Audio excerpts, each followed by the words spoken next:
Car comment articuler une offre de transport sur le territoire à partir du moment où chacun des espaces qui constituent ce territoire s'est organisé de telle manière de pouvoir répondre à la proximité d'un territoire d'environ 10 à 15 km.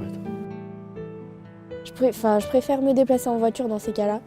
Parce que ce serait plus pratique qu'il y ait une gare ici, parce que c'est vrai que les gares elles sont proches, mais c'est pas ici, quoi.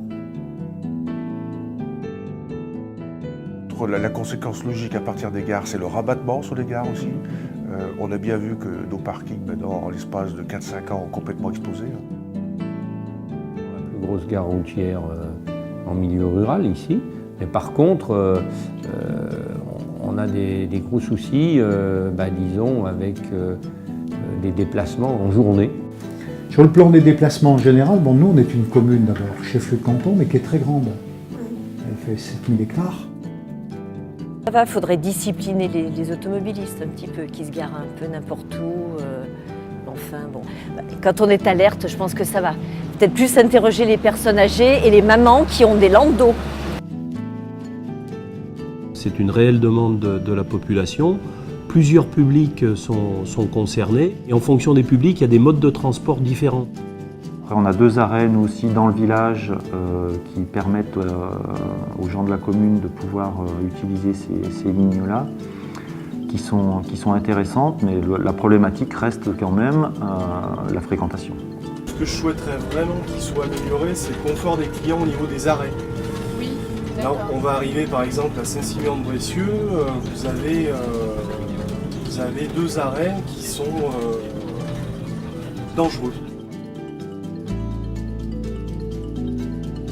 Le prolongement de ces lignes scolaires en ligne départementale potentielle, les horaires ne sont absolument pas adaptés. Donc on se retrouve avec des lignes qui sont essentiellement utilisées pour du transport scolaire. Une des difficultés qu'on a à traiter, c'est qu'en interne, on n'a pas les moyens d'avoir un réseau de transport urbain comme on peut l'avoir en ville.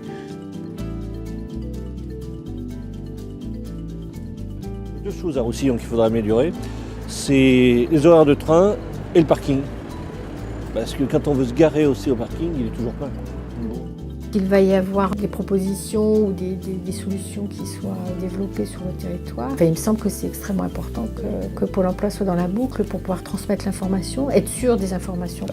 Nous, on a un secteur qui est très intéressant pour faire du cyclo, mais la grosse difficulté, c'est la sécurité. Je pense que ce qui est important, et la collectivité a commencé à le faire, c'est qu'il y a la notion de parking relais, qui sont un bon aménagement du territoire. J'ai rencontré 2 personnes qui venaient à côté de Bourgoin. Donc du coup, le premier jour, on a mis en place un covoiturage pour se partager les frais de route. C'est en voiture, j'ai pris le bus et je suis allé jusqu'à Grenoble.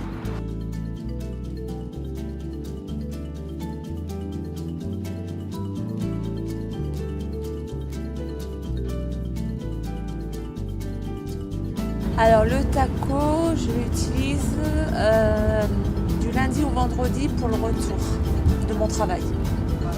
Le matin, c'est le quart. Il y en a plein qui nous disent, mais si vous n'étiez pas là, on ne sait pas comment on pourrait faire. Bon, après, il y a des petits jeunes qui sont plus jeunes, quoi. Il y a le taco, je ne peux pas faire autrement, je prends le taco. Bon, voilà, mais quelque part, ils ont quand même besoin de nous aussi. Là, on est un peu sclérosé finalement, nous, dans nos services et nos publics cibles.